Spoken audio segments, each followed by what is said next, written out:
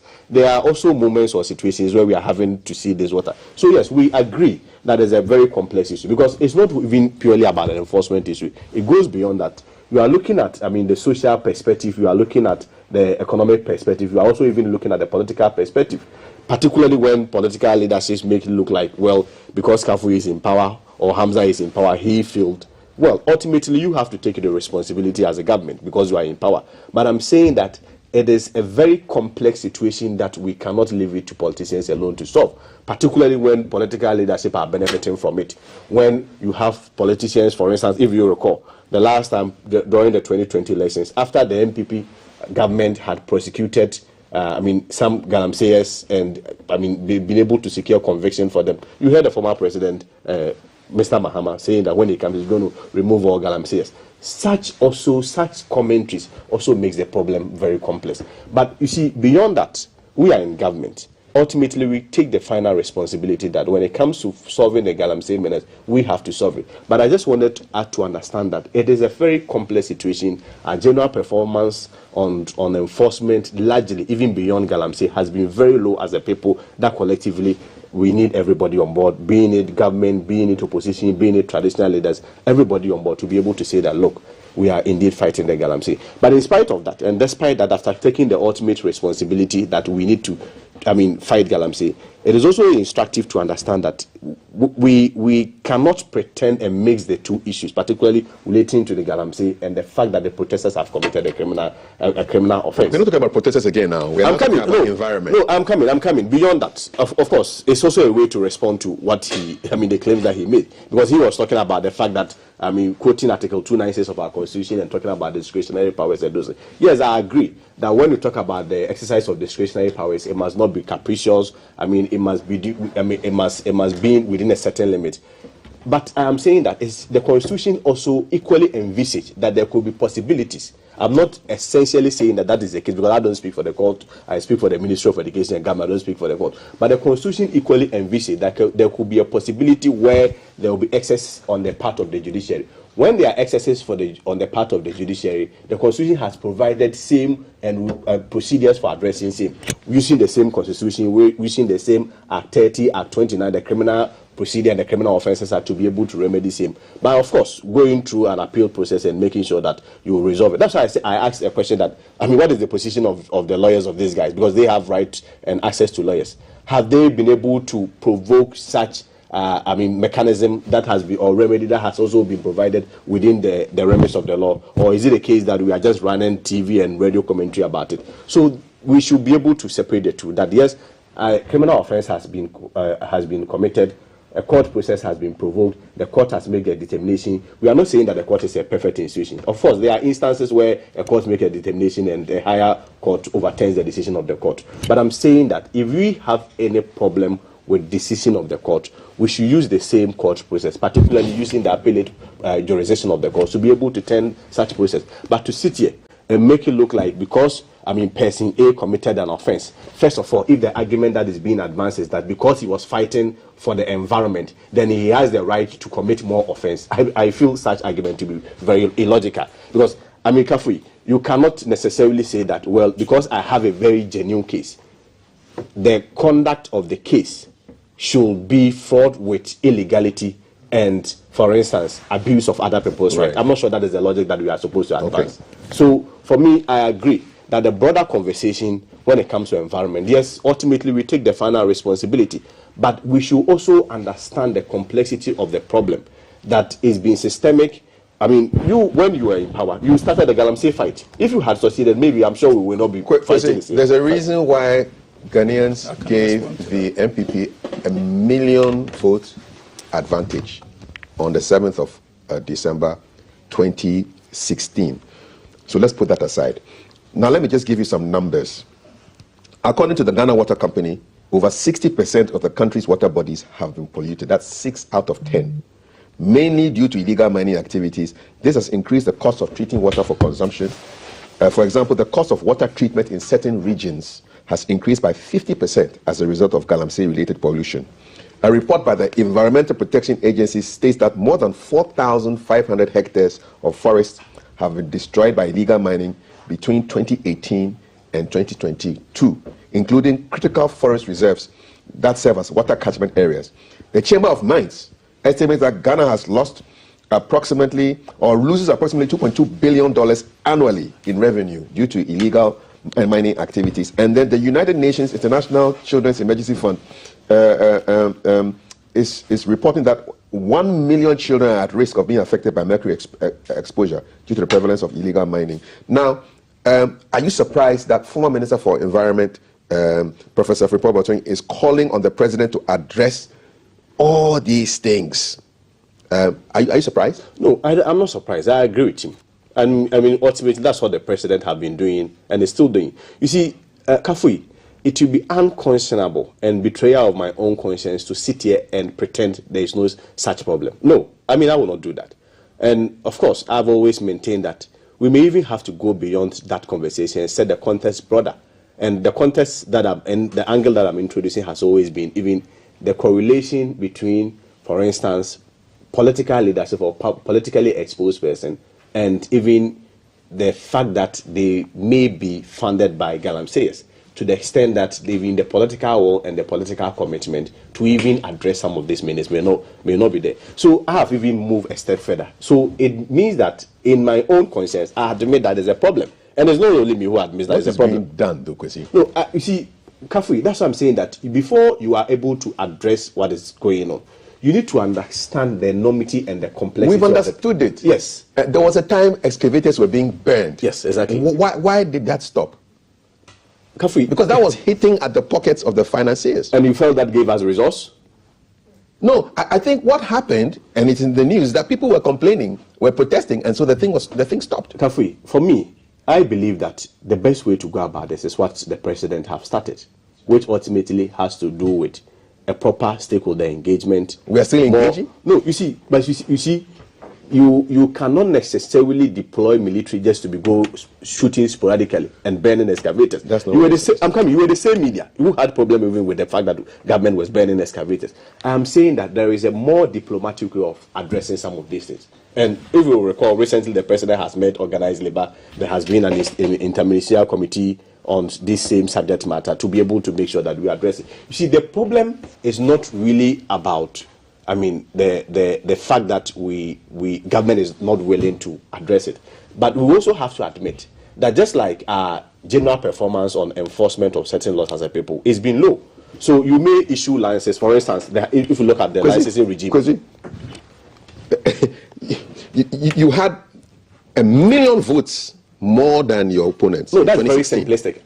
Never got that. It just means, let me make my point. It means that Ghanaians felt that you could solve problems that were created. Very simplistic. And you've been in power now for 2,830 days. I'm telling you that is a very simplistic. That's a lot of days. No, I'm telling you that is a very simplistic way of addressing that issue. So what's the complex way? No, you see, to make a case that, irrespective of the number of votes that a political party win, to make a case that, because there has been this problem, you have not been able to solve, then maybe some way, somehow you failed, and that the confidence that the people will repose in you has not been, maybe in terms of your part of the social contract, you've not been able to perform. It's very simplistic. Because if you look at the factors that goes into people making electoral or voting decisions, it's not necessarily always centered. No, Ghanaians in general wanted you to run the country. Exactly. And over 1 million people ahead of your opponents make that decision. No, but to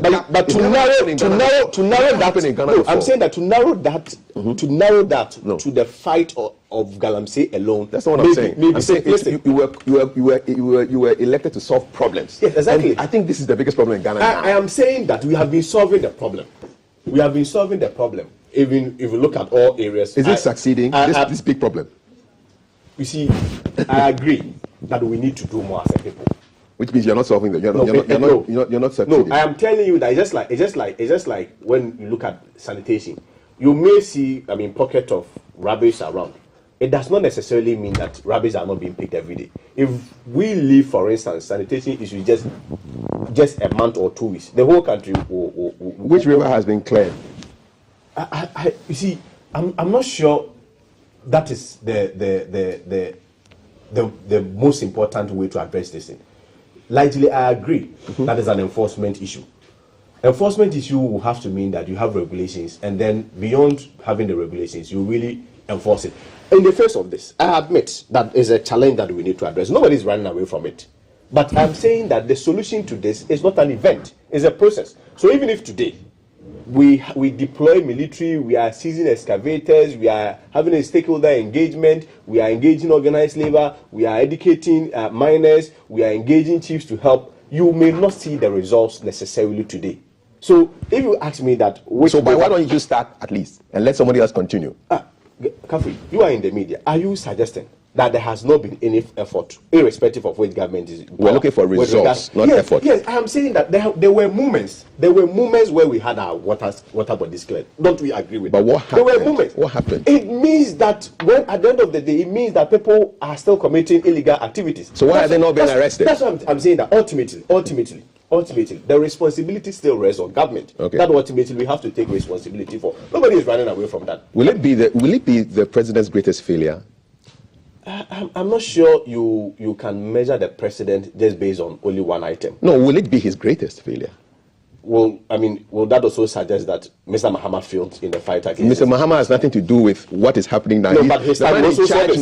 The man in charge now, Mr. Mahama's legacy. Mr. Mahama also saw this. His legacy was doomed. No, but his time also saw this. His legacy was doomed. So we still remember, and that was what you rode into power. No, will this be his legacy? Water like this? No, I'm saying that. You see, the way you've asked the question is like a cross-examination, which solicits. But that's our job. No, I get you. I get you carefully.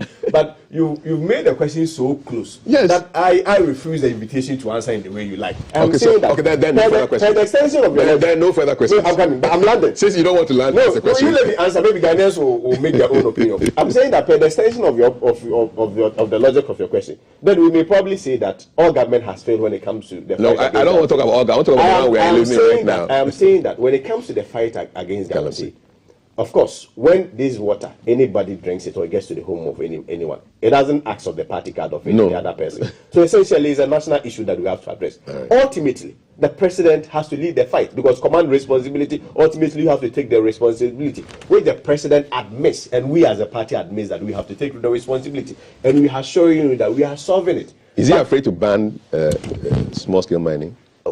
Small-scale mining is not illegal.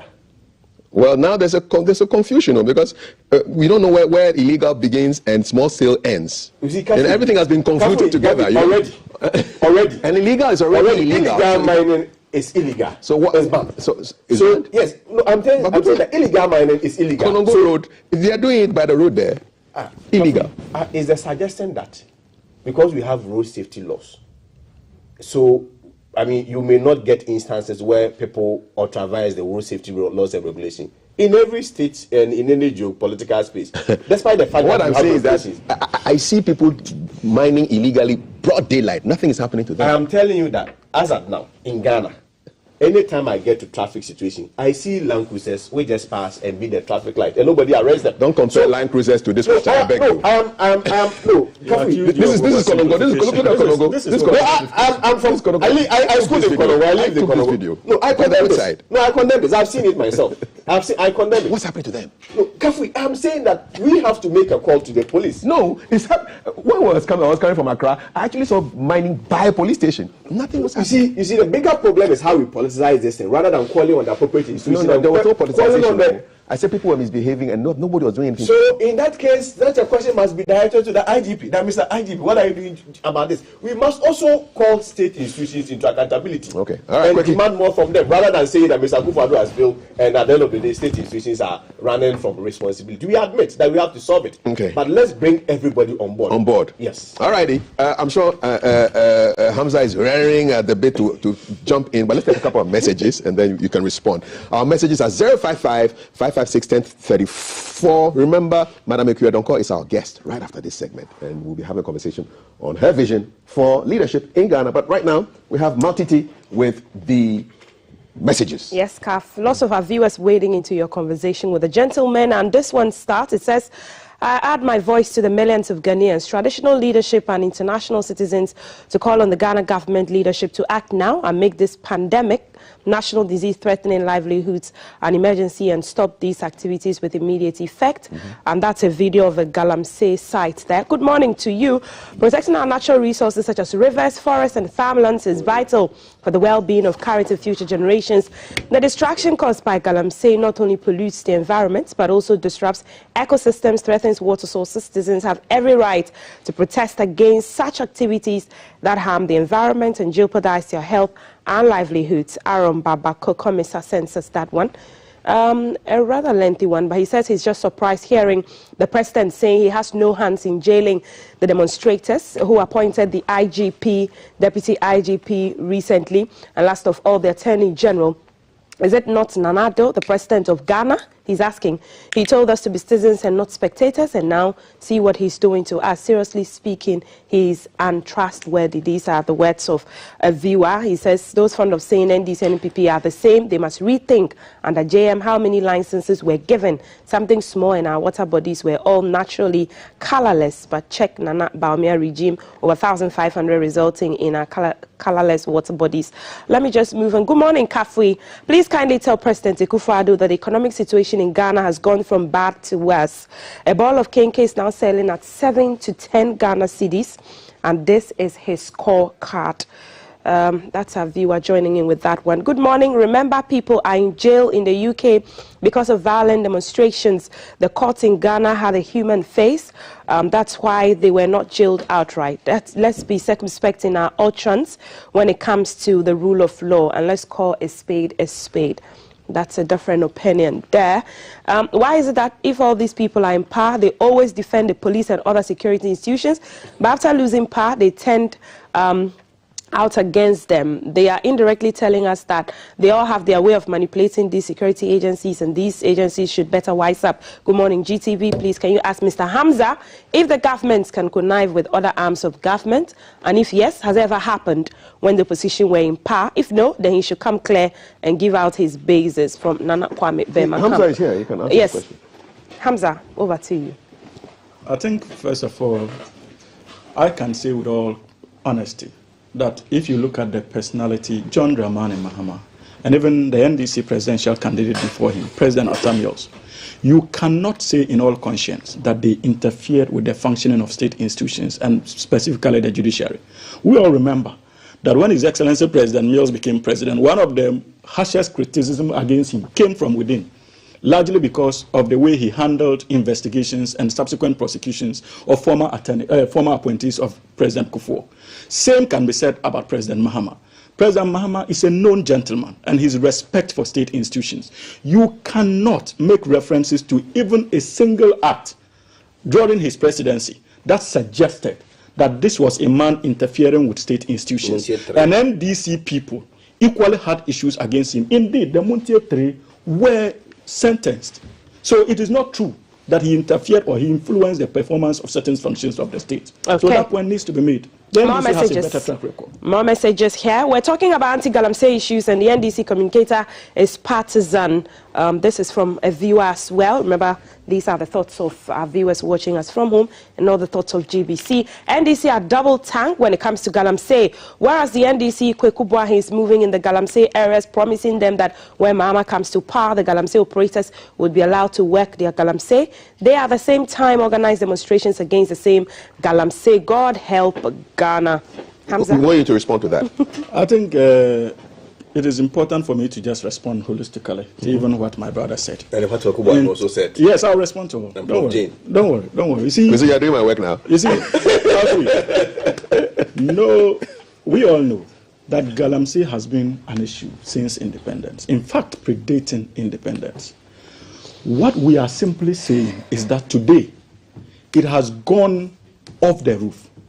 Under the NDC, either under Jerry Rawlings, under the MPP, President Kufuor, and subsequently Mills Mahama, you cannot say that this was the extent of destruction that was caused to our environment and our water bodies as far as Galamsey is concerned. Indeed, one point that you fail to make reference to has to do with even the commitments of the respective governments. Remember that under the NDC regime, it was illegal for you to mine in our forest reserves. It is this government that came into power pretending to fight against Galamsey that led to the passage of LI 2462. That gave the president the authority, and in fact, the Minerals Commission and EPA, the power to now allow companies concessions into our forest reserves. So that is where the problem must be tackled from. But you were in parliament when the LI was being passed. But we opposed it. But we did not have the numbers. Just like we opposed, what's the name? The E-levy. The point I am making is that why do you pretend in your first 2 years to be fighting Galamsey, then proceed at the back of that to introduce a very problematic legislation that led to concessions being given to people to mine in our forest reserves? And you see, Ghanaians should give up in expecting this government to resolve the Galamsey problems. And I'll explain why. No, you see, Kafi, please, this is important. No, I beg you, this is important. No, I beg you, this is important. You see, the reason why we are having this challenge is because about 50% of government appointees are engaged in Galamsey. It's very sentimental. I'm going to give you an example. I'll mention this. Please, the facts are there. Your mayor for Kumasi, Sampan, is currently mining in a forest reserve. He is still the sitting mayor of Accra. Mining is not illegal. It has been even published by the four. Mining is not illegal. And I'll come there. I'm talking about forest reserves. How you have legalized and they are destroying even our forest reserves. And you have been speaking law. What is illegal about this? Don't be sentimental about this. Can I? If there's an LI, I respected our viewers. No, the time is up. I have reservations. You see, your own regional chairman for Ashanti region is currently engaged in mining in the forest reserves. What is illegal? Your Wasa East DC, current sitting DC, is mining in a forest reserve. Your deputy minister for lands and natural resources has gone on public television and has indicated that you guys will do nothing about the Galamsey fight. Oh, really? Yes. And Baumia was seated there and nodding and clapping. Mike Duka, maybe you don't know him. Duka, your deputy lands and natural resources, indicated that you are not going to do anything. And that under Jerry Rawlings, they brought people to whip them. That is not going to happen, and they will not do anything about the Galamsey. He said that. Your Dr. Afri, your member of parliament, in the constituency in the Ashanti region, what did he say about us? He said that they should stop the protests in Accra and come to Kumasi to attempt to demonstrate. And that what is the effect of Galamsey on people on the people of Accra? So such reckless statement. And you see, it is clear. Even your own chief of staff, one of her special assistants, Chimante, now a member of parliament, has gone to register at the minerals and has been given permit to mine in a forest reserve. So the whole government, you see, the whole government is a Galamsey government. Yeah. And Ghanaians should stop expecting them to fight it because they can't fight it. Let's have a quick so, you see, Hamza, you've had too much of the cake. Quick response. About a minute. Kafui, you see, it is important to separate mining from illegal mining activities. Of course, I don't hold the licenses of these individuals that he's mentioned. But I will say on this your show that granted without admitting same that they are doing illegal mining, we call on the police to arrest and prosecute them. He said they are mining in the forests. But you see, let's put it in a perspective. You can even which is legal now. Yes. Mining in the forest. You can even have they bad have laws. a problem with you can even have bad laws. For instance, during the times of the apartheid, it was legal. So within the context of legislation and the framework of law, there was nothing illegal about it. It was a bad. Right? That's what I'm saying. That's what I'm saying. You don't have to be sentimental about this whole point. I'm not being sentimental. In fact, I have every right to be sentimental. When you are done, when you are done, I'll proceed. When you are done, I'll proceed. He's done. Okay, very well. I am saying that don't create an impression that first of all mining activities are illegal. We are talking about illegal activities and legal activities. Of course, we do condemn that mining in water bodies are illegal. I'm not sure that is what the reference that he's making with regards to these individuals. I can provide you with can I land? So that you know that they are engaged in illegal. In the case, I have not heard the critical thing that you just mentioned. But in the case of Dr. Free, I was personally at the event where he made that pronouncement. Of course, he had offered explanations to the which I'm not going to, speak for him or attempt to speak for him. I have sat on several media stations to say that he misspoke. Because when it comes to Galamsey activities and his implications, it affects everybody. So, has the party punished him or reprimanded him or cautioned him? I speak for the position of the party, not him. So far as the party is concerned, the party is against illegal mining activities. Did the party discipline him for what he said? Did the party discipline Dr. Afriyie for what he said? I'm not sure it's within it's beyond my pay scale to be able to offer explanations as in whether or not he's gone into a disciplinary action or not. But you see, he has offered an explanation to that. He said, and I am reluctant to re-echo what he said, but because of his coming up, Dr. Afriyie is saying that he spoke about we are not going to end Galamsey because in Ghana, when we talk about any mining activities, every mining activities is construed at Galamsey. So he was talking about legal mining, which in my own analysis, I feel that whichever way, taking into account everything that he said, he misspoke. But I'm saying that if you make references to Dr. Free, if you make references to Mr. Duka and all the individuals involved, it is also important to make references to Professor Jenna Opoku-Agyeman, who recently said that when they come, they are not going to end Galamsey. Tell us your position on Galamsey. Let him finish. Please, I can. Respectfully. Professor Jenna Opoku-Agyeman also recently made such declaration after Mr. Mahama has recklessly also made such declaration just in 2020 elections that when you come, you are not going to end Galamsey. You are going to. We heard it. We can play it. We heard it. It's a public statement. It's a public statement. So Kafui, I am telling you that despite the fact that as a government, in terms of the fight against Galamsey, we've not accomplished all the expectations that we all wanted. These people are not in any position to come and solve it. Of course, we have recent the text that came. Mr. Your deputy communications director, he was in Galamsey sites encouraging them that when you are coming, you are going to solve Galamsey. If you indeed are committed to solving Galamsey, just like Dr. Matthew Opoku-Pempe said, let all political parties come together. Let's sign a pact that political party, irrespective of MPP and this, we are all going to address the Galamsey ministers. And let's all of us come together and say that we've declared mining activities illegal. Something that you are running away from. How would that clear the water? Can I respond? How would that clear the water? How would the pact clear the water? You see, this is Hamza, hold on. I want to know how does that clear the waters? How does that make our forests? I think ultimately we are talking about leadership. Is that not the case? If we are talking about leadership, which of course the opposition also offers their opinion, because if today, on the 7th of December, if Ghanaians decide that the NPP should continue, means this fight is still in their hands. If the NDC is to continue, means they are coming to power. They should also be giving account on how they are going to solve it. And so if they go about, I'm coming carefully. But what makes you think that this is just an NPP NDC issue? I don't know, but you see, is it not a Ghana issue? When you structure the questionnaire and political expose persons like my brother comes here and make it look like myself, comes here, a political exposed person. I am. and make it look like it is the NPP government that has failed. Then it presupposes that some way, somehow, there is a political element into that. That's why we're also inviting them to the table. That as part of the broader collaboration and collective effort that we all need, they should all come together, get a pattern, and we solve it. A little question.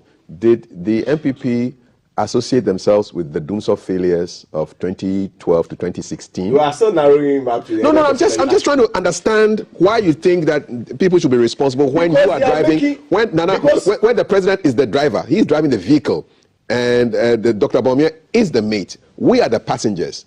The president is driving. Isn't the president not in charge? Is he not supposed to make sure that his roadworthy is correct? He's not supposed to make sure that his tires are good, he's driving well, and he's going to take us to our destination? Why give responsibility to the passengers? Kafi, in 2020, in the Amenfi constituencies, when Mr. Mahama stood there and make a declaration that when they come into power, they are going to get out all the Galamsees who has been in prison. Largely, it affected their political fortunes positively, to the extent that the people will retain only one seat in that enclave. So I'm saying that it's in the western region, central region, Ashanti region, eastern region to some extent.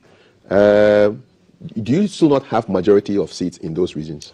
No, I mean I give a reference. Oh, you are narrowing it to I give a reference. That's why I give a reference, and I mean situated it in a context. I'm saying that when you have political leadership, that in spite of the fact that we are all calling for, national consensus, everybody coming on board, and you have political leadership also promising that when they come, they are going to protect Galamsey. It also makes the fight complex. So you link your electoral fortunes to what the opposition said? To the allegations I'll come to, but we're not going anywhere. And that of Prof. Hamza, hold on. No, okay. So you're linking what candidate Mahama said there to what? Electoral misfortunes on your part? No, I am saying that at the end of the day, if a political leadership, particularly with the influence, and Mr. Mahama is not just any ordinary Ghana, he's a former president before. And if he also happens to get the mandate, which unfortunately he will never get, will also be addressing some of these concerns. If he goes parading himself and as the Messiah to come and solve the Galamsey menace, which in reality he makes a U-turn and make pronouncements that impacts on him in terms of the political fortunes positively, it should be a concern to all of us as well. And I think the context and the perspective should be set rightly. That he made references to people in government who have made certain pronouncements so far as the Galamsey fight is concerned. And I'm saying that it is only fair that broadly when we are having a political conversation like ours, where ultimately the back rests on political leadership, it is only fair and important that we also have to reference the statements that were made by Professor Jena Opoku-Agyeman recently when she said that when they come, they will allow people to do Galamsey. And that of also former President Mahama. Let me hear Hamza. First of all, it is not true that President Mahama said that, or Prof. Nana J indicated that they will allow people to mine illegally. There's a distinction between small-scale mining, large-scale mining, and illegal mining. So a company can actually be engaged in large-scale mining and still be illegally going about it. So for instance, if you are given a concession to mine in Territory A as a huge company like Anglo Gold, and we find your equipment mining in site B, you are engaged in illegal mining. Small-scale mining is a legal enterprise. Large-scale mining has been legalized. Galamsey is a mining process that goes outside these two legal parameters. And what President Mahama and Prof. Nana Jane said is that when we come into power, like we did, we will ensure that we further regulate small-scale mining. You guys shot and killed small-scale mining because you banned it for approximately 2 years. You shot and killed small-scale miners, not illegal miners. And President Mahama indicated that the problem had nothing to do with small-scale mining. We can regulate the small-scale mining sector. What is of issue is actually illegal mining. And we have perfect solutions, even in the NDC's research. Can I and legal mining? Today, so you now know the distinction. That would to me and Koku will not be doing Galamsey. No, you now know the distinction. No, Mutim was engaged in the listen before even the. Where is the 11th September 2024? I'll grant all Galamsey. Years. Before the passage of LI 2462, Akonta Mines was already mining in our forest reserves. But at least you now know the distinction. That not all mining activities. All right, gentlemen. So the point I'm making is we are out of time. Okay. When we face economic challenges in this country between 2014 and 2015, and we called for the central consensus, they did not honor that invitation. It had to take smaller political parties to come together with the National Democratic Congress government for us to fashion out a policy. This is a party that is not committed to national consensus, even in the promulgation of our 1992 constitution. When we called you guys, you boycotted the process. With the NDC. Kwesi Kwarteng is spokesperson for the Ministry of Communication. We are done. Gentlemen, thank you so much. It's been a vigorous conversation. We're going to do a bit of BFS travels, and then we will have Madam Ekuya-Donkor on the set. Thank you so much, Hamza and Kwesi. Beautiful day to both of you. And keep them coming in 055-556-1034. This has been Headlines. My name is Kavri Day. Stick around. Don't go anywhere.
To you, happy birthday to you, happy birthday to you, happy birthday to you. If you're celebrating your birthday today, happy birthday to you. It's the month of October. You know how I feel about October, knowing that my birth month is September, but now it's not a time to celebrate beef or petty arguments, but hey, it is your day, so we're going to take it like that. So during the intro, the hashtag that was trending, one of the hashtags that was trending was hashtag Bawumia at 61. So yes, the Vice President is 61 today. Happy birthday to you, sir. Today is your birthday. You can see a picture there on our screens. That's the Vice President, okay, and the MPP presidential candidate, Dr. Mahamudu Bawumia.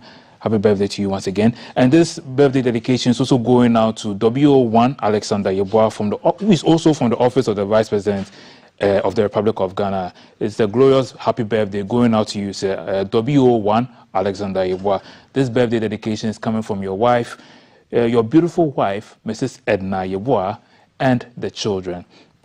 Okay, so this is one. There's also birthday greetings going out from Sarah Ofori, our very own Sarah Ofori, to her dear friend Emmanuel Ose, who is watching us all the way from the UK. Emmanuel Ose, happy birthday to you, and thank you for watching us here on GTV.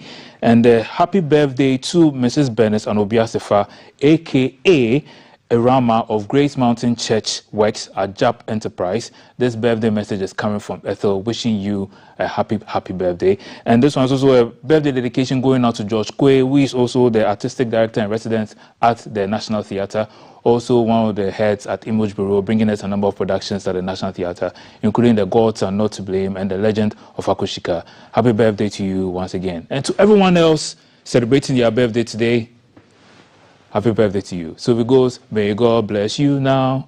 May God bless you now. May God bless you now. May God bless you now. So happy birthday to you all once again. Now, earlier on, Val did a feature all the way from Dieskov, bringing us something from Dieskov, which is the Fort Metal Cross. The name is quite intriguing, and I'm sure you're wondering what that is. I'm also wondering that as well. So BFS Travel is coming up right now. We are going to Fort Metal Cross. Enjoy this one. Hey people, BFS Travels is in the Western region. We're in the Ahanta West District of the Western region. So we are at Fort Metal Cross, formerly known as Fort Dieskop. So what's peculiar about this place is that slaves that left these particular shores from this fort were branded with the metal cross, hence its name, Fort Metal Cross. Also, the plot of land where I'm standing on, apparently, before this fort was built, the colonialists, which were the British. So before this fort was built, the British asked permission from the people who lived here at Infuman, and what's peculiar is they sacrificed a virgin, not killed her, but clad her in gold and buried her alive right here. There's somebody we met here who is going to give us the insights and the story behind this fort. His name is Mr. Joseph Opoku, and he sort of, takes care of the place, and he's going to be telling us about this place. Mpacho Oteden. Bibia Boko. Okay. Epede yehu mentia 40 oha time abrofo no wo besi. Enti mpacho story no aba time na aha abrofo no ba aha. Mpacho 1692 AD na British fo no besi fort no. Na waba no na wose na asase no oyesie Jeme Kruno. Inti nanano me kire ho na asase bio. Bad na wose ha na wopie. Inti weje mu ma ho no wasra kwa no kwaro ho na echi. Na wakwale no walokose wo hye date mpa na nanoma antehwe. Inti wakwa na stress ye no okodo. Inti afoko na fana waba no na nanala wa akwa ato mo wesie no wa ha. Inti moto dedi na ochire bia wesie mo odikan no. Okay. Omo wakatan da na ohen na do na weja na nanaze no. Na wesi fie no wie no. Yemfa ndan ka ne da na wowie ho na edwuma no. Nda wada sore no. Na efie ni baby wa ye egu. Abenti no gu. Onam de was de haye esiye. Nti nkra be ye blibi a oda ye amambre bi. asana eto asase bi na pedesi ufie wodo krampa owode ya mambre bi wo ho asana aye wode a epie na aborofo no wanhwe ne dem nti wo oban dem na won abenti abedi ne kesi say abedi aborofo na sinide aborofo osande ye na nanom no ho wotumuzin aborofo wanfra wan aborofo but on kuriala waje atro na nkankane ba no na wo ye na aborofo okay nti maminchi munche nkofo na wo hwe so basically telling us the story about how the British came here. He kept mentioning aborofo and so he's saying that our forebears or the ancestors of this place used to call the white people aborofo, and so over the years, and then it's been changed to aborofo, but it was rather aborofo. Okay, what your child was saying to my auntie obanda mono wotwa won ho be no na ode we ya mambla wa ha nti okochusu abayo a oye virgin girl na when 16 years wona nana ni fie na was wo be dressing good na wotu am na wa ha waje ni shem wo bu anodo alive for sacrifice nti azeche no na wo cover wo bibiala na wo start woni egwezi no o send the materials a waje be si fie ne ye stone blacks na limestone monam dumo we si ye ivory gold spices na jibiba aborofo no sana wo moska won so okitanzama 3 or 4 waje be ye better trade no nti waza be ye e chawtete ni bi ahwehwe etrudu na ebua etrudu ya be gunpowder smoke pipe okay na ebitum zenebe be na na besi a we dwuri dem na owo na oja abeja ahwehwe ni bi. So for the barter trade, the British brought a hat, a smoking pipe, gunpowder, and mirror. And for the barter trade, our ancestors bought a whole sack of gold. So for a whole sack of gold, you could pick one item, he says, from the hat, the mirror, the gunpowder, or smoke pipe. And then some people brought their own children. So a father can bring his son in exchange for a mirror. They can bring their daughter in exchange for gunpowder. So far, this is the story that he's told. So, inti ho edane basa wa ha was it the me adongofono was one gum. Meifo yeze bien mesiafo zokor but dano ekrubia fanyipa 25 so capacity when you are 75 adongofo ha the bosume basa eyebeyino eyebesio wajo ka hyeche nimu wadamedan numa pado hampo enwu ha bio bosume basa engwale bio bosume basa in 3 months. So from what Joseph is saying, if you're brought here as a slave, you stay here for 3 months and then that's it, and then you're transported. Okay. Nti bosume basa no so na ewu na shape na ba na we yi hwano nkokor was one ko jaze na jaze na was one ko no sana was a cross no metal cross no waje shegem we hit in them a blasmate re na edwuma na waje bland slave fo no na ma ye fie no benye ezin Fort Metal cross no. Okay, so when the 3 months are up for your slave time, if you are not dead, he says, you go into the kitchen, and that's where you are branded with the hot metal cross, and that's how this fort derived its name, Fort Metal Cross. And so he'll be taking us inside for a tour. Pacho Yonkwe. Pacho.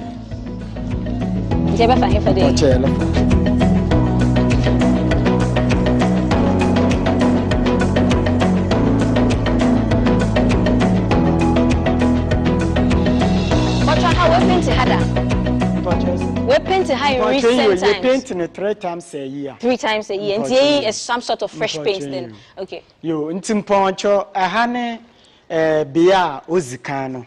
Okay. Nti adane anania ya atutumi. Na ibasa na abode da ho ye soldiers na wo guard ha no. Okay. 2 in 1 room. Okay. So on both sides of this place we have soldiers. Yeah. Top one no ye governor room. Okay. Na finfins in ye Egwezibia no. Okay. Egwezibia mpocho ono ye Egwezibia na ye market room no. Market room. When there's a wavre, who good, who spices, and a baby in a besia as a neba, and one able quackatna. Okay, so we are going to go to the middle part. So it's in 3 parts. He says there's a top part, you're going to see it. There's a middle part and there's a bottom part. And in the middle part is the marketplace. So that's where if you have the indigents, if you have ivory, spices, you bring your son, your children, or gold in exchange for these things. So this is the spot. So that's a marketplace. Okay. Until I had in, I was a Abayuano, 16 years girl. Virgin girl wasn't a share. What dressing good in the no. I had no son a share, no walk of another, alive for sacrifice. Okay. So this very spot, this circle, this is where the 16-year-old virgin was. She was clad in gold, buried alive right here in this same spot. Maybe who lines video okode. Portrait lines no ye the same mama wa kire hen there sana British wa flag symbol no. Okay. Okay. Ntina wa ye totodo no. Okay. Nti yan hwazi bi wa. So this is the spot where the virgin was buried alive. Timpocho Nana Dechi the first. Ni graveyard ni. Anenenda nini. Ohenna ochiru kuro na wobe na wonene bekasa na ma oja asase ni mu ma ho na wokoro ho na echi no wobe na wewu na hanta wesen so de ohene biala odikan no ona okoto a wensie no wadanim wose wesie no wesie nti onene ndanini nti esie no wose gbobubu nsi na eyi na woje to ohene. Okay. But when I went in empty schnapps bottle, I went in empty schnapps bottles. You portray demre debiala waye amamble ninti. Dumi debiala wo bobogu nsan because of the mpeyifo aba egwado. Portray on Dumida then. Dumida 3rd Friday of every month. The 3rd Friday of every month. It's Dumida. Dumida. Okay. So this is where the chief whom the British asked permission to build the fort here, this is where he's buried. So when the cemetery was destroyed, as a promise to him, his grave was left intact. So this is his grave, and these bottles of schnapps we are seeing here on the 3rd Friday of every month, there's some sort of ritual that goes on here among the indigenous of the people, and that explains why this is here. Pocho.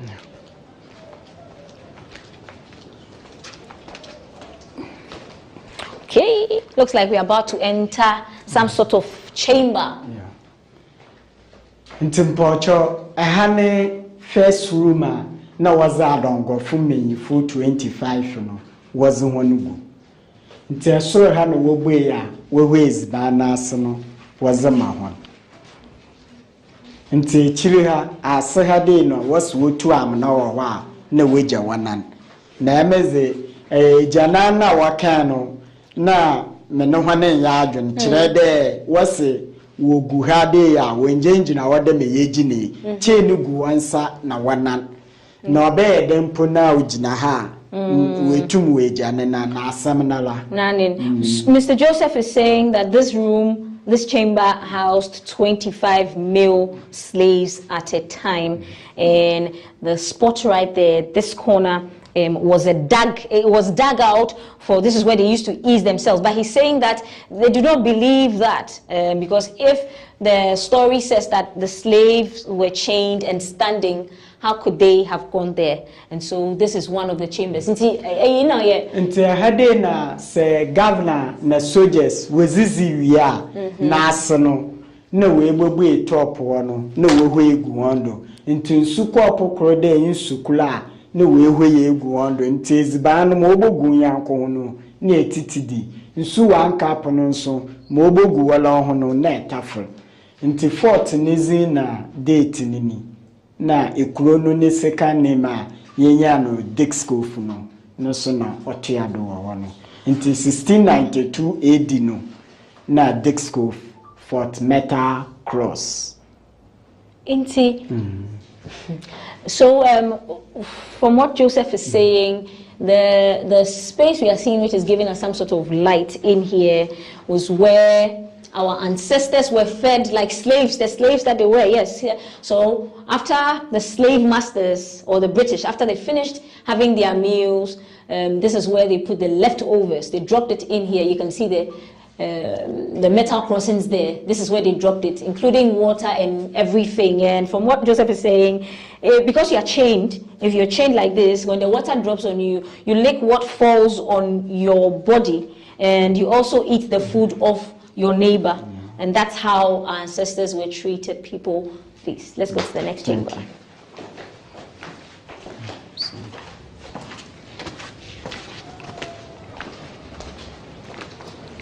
The Poncho Honey Gate of No Return.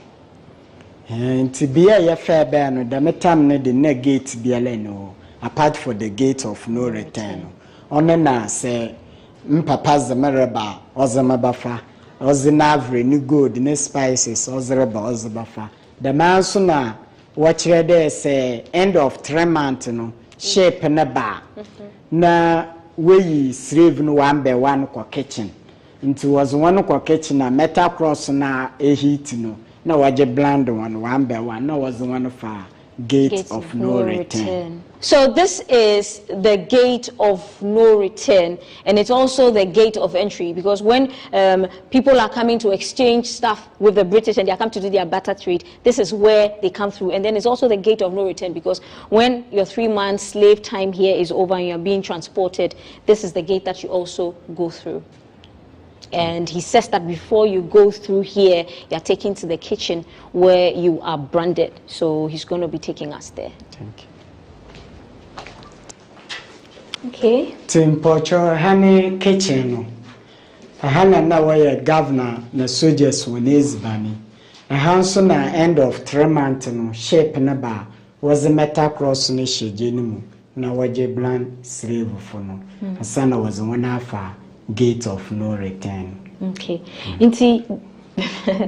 Okay. So what Mr. Joseph is saying, this is the kitchen. Basically, this is the kitchen where the slave masters cooked, and also the kitchen where, when your slave time is over and you are due to be transported, you are branded with the metal, the hot metal crossing. So this looks like chimney. A chimney, yeah, but this is like a furnace. Yeah. But your original bibi or wahana. This looks, it's actually very, very heavy. Into your part of something. No, yeah, also so a okay. So, ladies and gentlemen, this is where our ancestors were branded with the metal cross. We are stepping out of the kitchen. Entering another chamber with Mr. Joseph Opoku. Tehane soldiers were down, 2 soldiers na wada. Now what's 2 soldiers na wada? And I young confunded woman 25 sha. Now what's there in 2020 abroad from one for year no mamba. It is sometimes we choose money be na one da. Unless one nyama one for one uncle, no was one Cape Coast. Until na Cape Coast. Mr. Kwamson, Kumsim, Kojosin, Kofisim, Kokusim for Morrison, Jamabo Fudini, Deni. Okay, so this is a sleeping area for soldiers, supposed to house 2 soldiers at a time, and also served as some sort of short-time hotel room, because whenever the soldiers or the colonialists felt the urge to have sex, they would go for a woman from the slave women quarters, do whatever they had to do and let them. But when the women got pregnant, they didn't take them on the ships, they took them to Cape Coast. And so that's how come when you go to Cape Coast, you had the names he mentioned. I mentioned Morrison, so that's how come you have those names across the shore. Okay. Yes. So we are about to enter some sort of passageway. Tunnel. Timpocho kwane ye ekwana governor na sojesi na wo femi babesino ko keja wana ana wo kokogwal na two say eba na point was ni wi a wobama one soldier no no we begina ha na wakasa akire no nuanomi na we yi as a point no wazamo nti wazama no ozama wa na wo eko eja wo ba no ho anede wavre wo gold wo spices na ediban eja no ho eko. So this passage it serves as a passageway for the slave masters and also people who wanted to do barter trade with the colonialists. So if you're bringing your child or a bag of gold, this is where you come through, and this is where the colonialists also come through when they are going to their birth area, which is around here. And then this spot we are seeing is some sort of, maybe this should be the ticket point or the exchange of, this is the barter point. So there's a soldier stationed there, and then you stand here with your ware. In this case, your ware would be your child or your relative of somebody you've gone to kidnap, standing here with the soldiers. They look at the wares, and then they leave it here, do the exchange, and then you go, and then the soldiers go this way. Or if you brought your child or somebody's child, they go this way with them.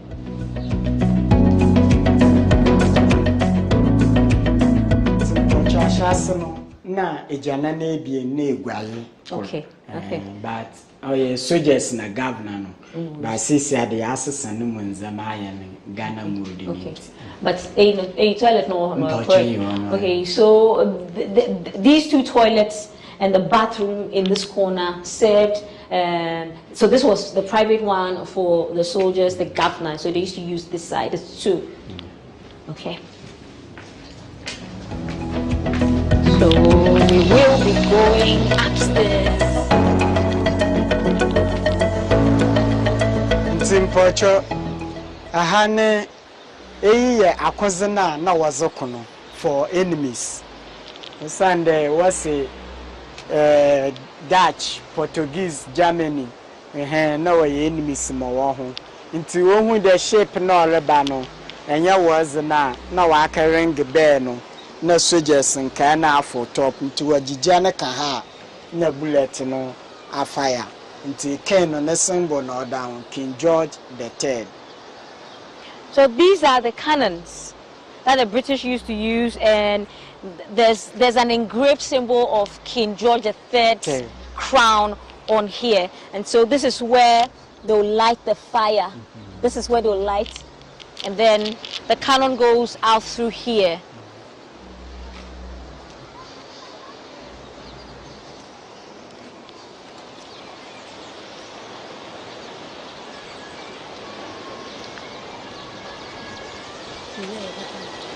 But bricks no do I old one now from 1692. Okay, fort be a coin. What I share the bricks no. I brought for no what the bay. Them bricks is all one and what the bay. One and what the bay. One and what the bay. The cannons ni be 9. Unfortunately, nti akonze no nebo be ni bi na oda ono. There's a cannon. Let me see. So the whole of this area at the top is a lookout post for the British soldiers, lookout for opposition.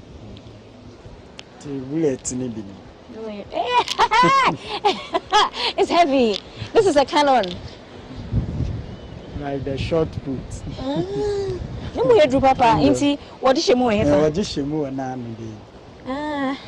Okay, so this is a cannon. It's heavy. So it goes in through here. It goes in through here, and then the fire is lit here, and then sort of heats it up, and then it hits the enemy. In this case, the enemy should be the Dutch or the Germans for the British.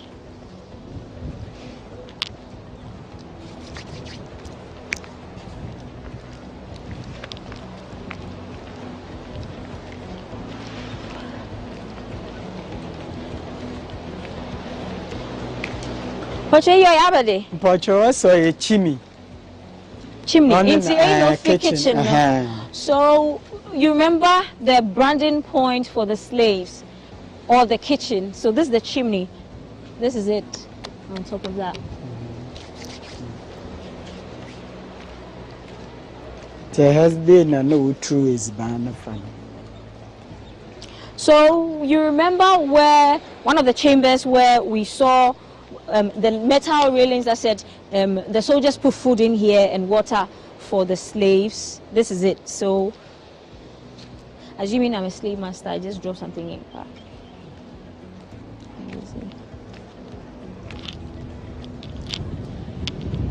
This is a Canon 2, but this is like a smaller one.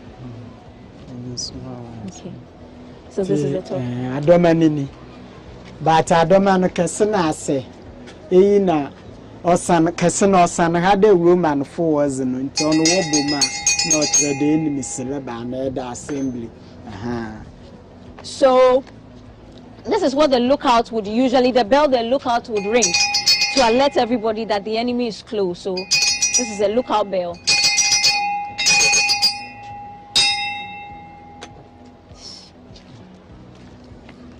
I was trying to say something. So this is another point where the soldiers will drop the food for the slaves. It's food and water.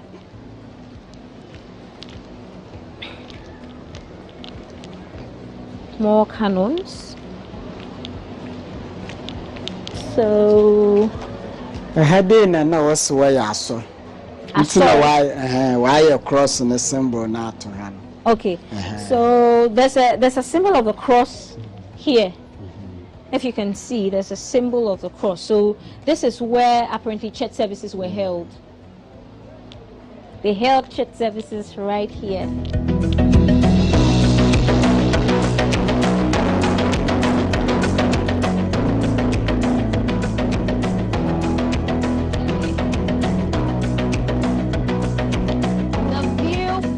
Top is beautiful.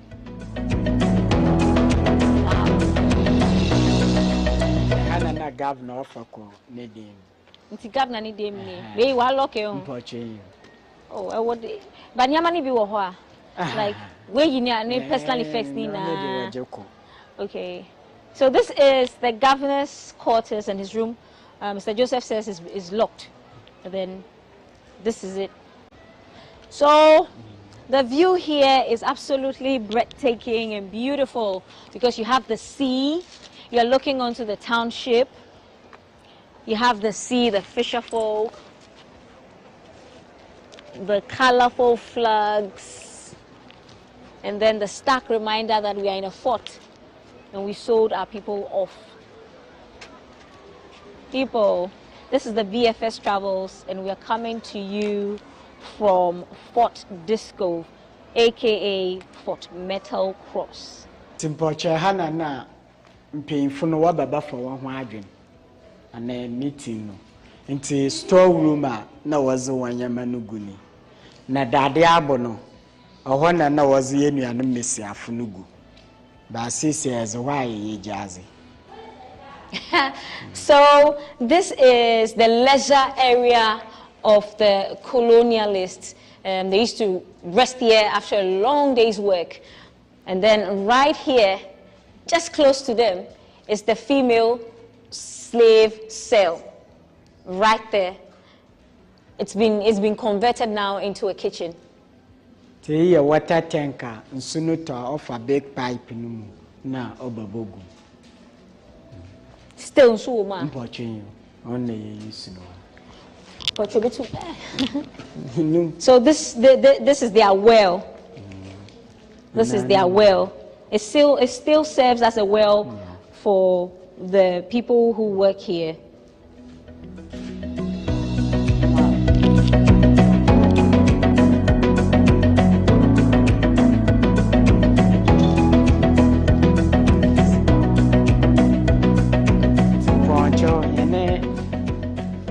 Samno anede hene aboko samno ahana osi but mpede me who metal cross no.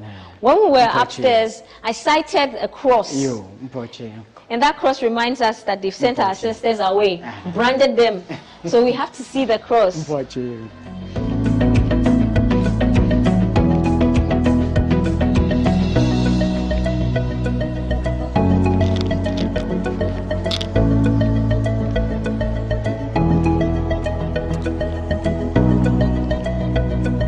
But just this way, I had not of So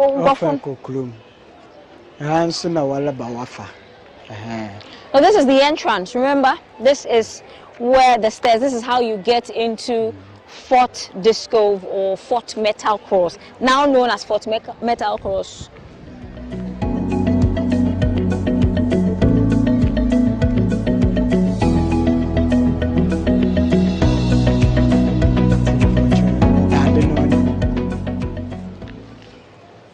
Cross na yejina so na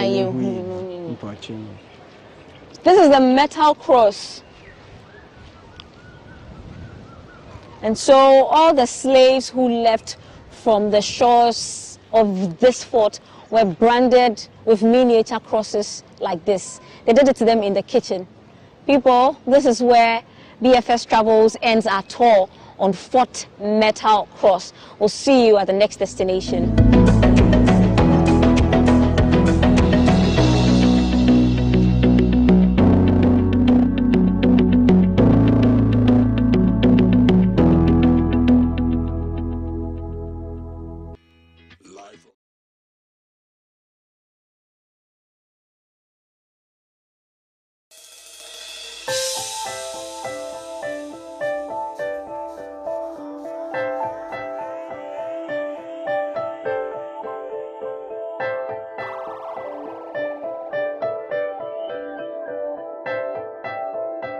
Shortened version of the show. We couldn't bring you the interview with Madame Ekuadonko, but we promised to bring you that interview before the election. Another day. All right, yeah. we have 61 days more to the election. Counting down. Counting down. It's like 50. Yeah, then it'll be 40, then 30, 20, 10, 1. So keep watching GTV Breakfast. If you missed any of our conversations, just go to Facebook, look for GTV Ghana, and you will get those conversations. Yes. We're done. We're done. Mount Decider Sade, King Bye-bye. Calf bowing out. See you tomorrow. So what's your pleasure? Yes, I don't think